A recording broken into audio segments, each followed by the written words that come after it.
Good morning दोस्तों। आज हम चैप्टर पढ़ेंगे परसेंटेज यानी प्रतिशत। प्रतिशत का मतलब होता है बटे में 100 लिखना, यानी 1%। अगर आपसे कहा जाए 1% कितना होगा तो 1/100, या फिर x% कितना होगा आपका x/100, यानी प्रतिशत हटाएंगे तो x/100 हो जाएगा।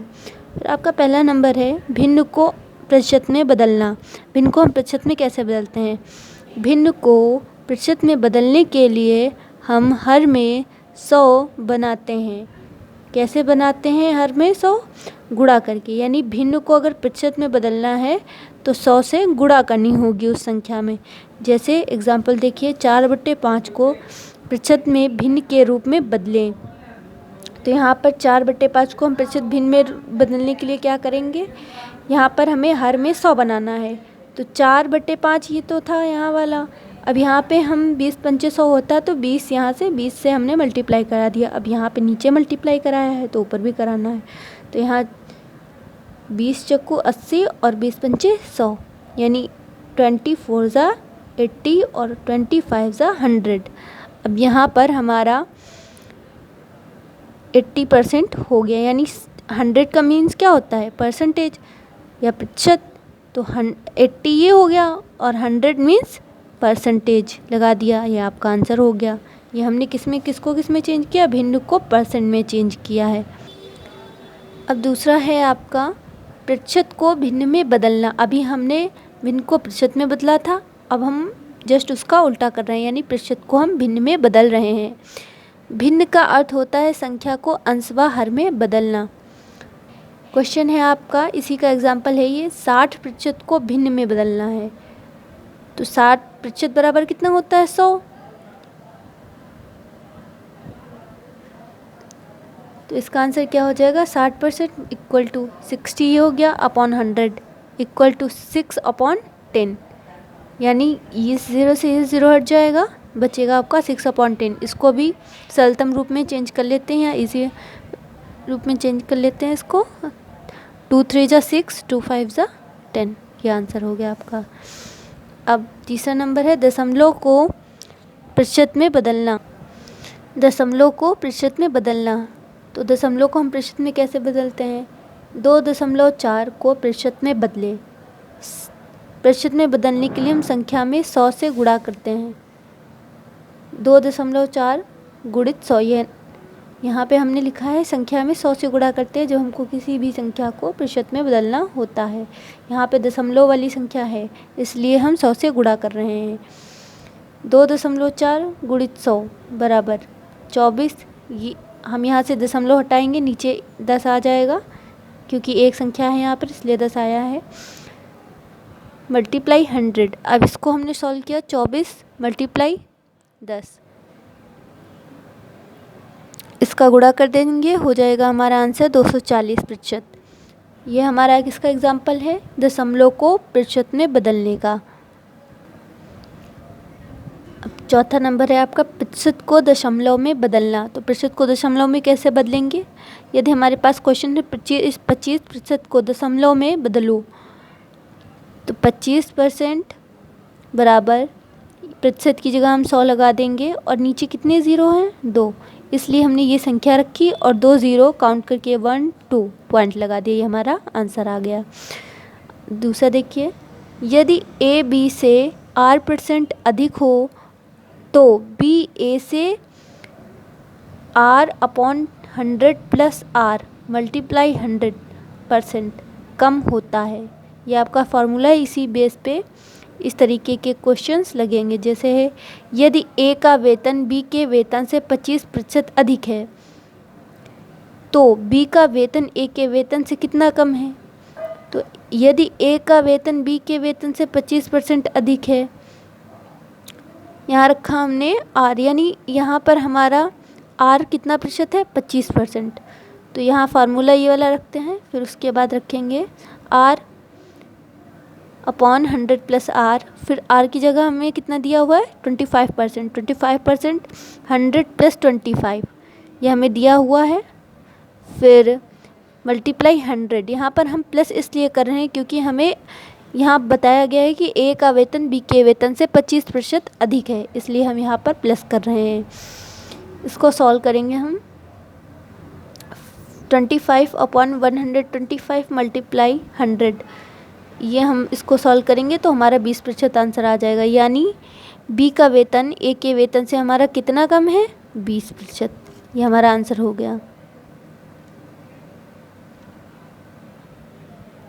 फिर देखिए आगे आपका है, यदि ए बी से R% कम है तो बी ए से, यहाँ पर कम की बात कही गई इसलिए R/100 माइनस R मल्टीप्लाई 100% अधिक होता है। वहाँ पे क्या था, हमारा वृद्धि हो रही थी इसलिए हमने यहाँ पर प्लस लगाया था, अब यहाँ पे कमी हो रही है तो माइनस लगाएंगे। और R हमारा क्या है, आगे क्वेश्चन देखते हैं उदाहरण सहित। यदि ए का वेतन बी के वेतन से 25% कम है, कम की बात कही गई है तो यहाँ पर 100 माइनस R हो जाएगा, तो बी का वेतन ए के वेतन से कितना अधिक होगा। फिर यहाँ पर R बराबर हमें दिया गया है 25%, तो 25 R की जगह पे, फिर 100 माइनस R है तो 100 माइनस 25 मल्टीप्लाई 100। उसको सॉल्व करने पे हमारा उत्तर आ जाएगा 33 सही 1/3%। ये हमारा हो गया आंसर। जब किसी वस्तु के मूल्य में M% वृद्धि या कमी की जाती है तो कोई व्यक्ति उसकी खपत में कितना प्रतिशत कमी या वृद्धि करे ताकि उसका खर्च पूर्ववत बना रहे, यानी पहले जैसा बना रहे। फिर से देखिए, जब किसी वस्तु के मूल्य में M% वृद्धि या कमी की जाती है तो कोई व्यक्ति उसकी खपत में कितना प्रतिशत कमी या वृद्धि करे ताकि उसका खर्च पहले जैसा ही बना रहे। तो इसके लिए हम क्या करते हैं, ये वाला फार्मूला अप्लाई करते हैं, M/100 plus minus M multiply 100। यहाँ प्लस अगर वृद्धि कहेगा तो प्लस होगा और अगर कमी कहेगा तो माइनस होगा। जैसे उदाहरण में देखते हैं, यदि आम के मूल्य में 30% की वृद्धि की जाए तो कोई व्यक्ति उसकी खपत में कितने प्रतिशत की कमी करे जिससे उसका खर्च पहले जैसा बना रहे। यानी आम के मूल्य में 30% की वृद्धि की गई है तो M बराबर हमारा कितना हो गया, 30 या 30। M बराबर हमने रख लिया 30। अब यहाँ पे हमें वृद्धि की बात कही गई है इसलिए हमने M प्लस किया है यहाँ पे 100। तो 30 अपॉन, जब हम 100 में 30 जोड़ेंगे तो हमारा 130 हो जाएगा, फिर मल्टीप्लाई 100। अब यहाँ से इसको सॉल्व करेंगे तो हमारे पास बचेगा 300/13 यानी 300/13। तो यहाँ पर हमारा आंसर कितना आ गया, इसको 13 से हम 300 को भाग करेंगे तो 23 सही 1/3% हमारा उत्तर हो जाएगा। यानी आम के मूल्य में हमें कितनी प्रतिशत की कमी करनी पड़ेगी, 23 सही 1/3% की कमी करनी पड़ेगी। क्वेश्चन कह रहा है, एक पंखे के मूल्य में यदि M% की वृद्धि या कमी होने से उसकी बिक्री N% कम या वृद्धि हो जाए। अगर हम वृद्धि कर रहे हैं तो पीछे N की क्या होगी, कमी होगी, और अगर कमी कर रहे हैं तो क्या होगी, वृद्धि होगी। एक बार वृद्धि दूसरी बार कम, एक बार कम दूसरी बार ज़्यादा। तो किसी दुकानदार की आय में प्रतिशत वृद्धि या कमी ज्ञात करनी है। तो अगर हमारा मान प्लस में या धन में आता है तो प्रतिशत वृद्धि होगी, और यदि हमारा उत्तर माइनस में आता है तो ऋणात्मक मान प्रतिशत कमी को सूचित करेगा। फॉर्मूला इसका M-N, यानी M पहला वाला जो भी दिया होगा वृद्धि या कमी, और N जो दूसरा वाला वृद्धि या कमी होगा वो होगा, और यहाँ पे माइनस और प्लस वृद्धि या कमी के अकॉर्डिंग ही लगेंगे। क्वेश्चन देखते हैं, एक फ्रिज की कीमत में 20% की वृद्धि होने से उसकी बिक्री 50% से घट जाती है। कोई दुकानदार पहले से कितना प्रतिशत कम या अधिक आय प्राप्त करेगा। यानी एक फ्रिज की कीमत में 20% की वृद्धि की गई है, उसकी बिक्री 50% से घट जाती है। कोई दुकानदार पहले से कितना परसेंट कम या अधिक आय प्राप्त करेगा। अब क्या है, यहाँ पे ये M है 20% और N हमारा कितना दिया गया है 50%। तो हमारे पहले क्या हो रहा है, कमी हो रही है, 20% की वृद्धि, 20% की वृद्धि हो रही है पहले, फिर उसके बाद क्या है 50% से घट जाती है। तो हमारा M minus M multiply N/100, यानी M बराबर 20% और N बराबर 50% हो जाएगा। तो M बराबर हम 20% रख देंगे, वृद्धि हो रही है इसलिए प्लस में है, और 50% से घट रही है, इसलिए हमने यहाँ पे माइनस लगाया है 50%। फिर माइनस ये फार्मूले का है, फिर M20 N50 अपॉन 100, ये हमें फार्मूले से मिला है। आगे जब इनको घटाएंगे तो हमारे पास बचेगा -30, फिर -1000 अपॉन 100, इसका मल्टीप्लाई करेंगे 1000 हो जाएगा हमारे पास। फिर इसको सॉल्व करेंगे, -30 -10 बराबर -40%, यानी माइनस में आंसर आया है तो हमारा क्या होगा, कमी, अतः आय में कमी 40% की होगी। नेक्स्ट क्वेश्चन देखते हैं। पंखे के मूल्य में 25% की कमी होने से इसकी बिक्री 40% से बढ़ जाती है, किसी दुकानदार की आय पर क्या प्रतिशत प्रभाव पड़ेगा। तो यहाँ पर हम क्या करते हैं, वही फार्मूला वही है हमारे पास, तो m बराबर 25% हो जाएगा। अब कमी है तो इसलिए हम पहले माइनस लगा देंगे, और 40% से बढ़ रही है तो यहाँ पर कितना हो जाएगा, +40।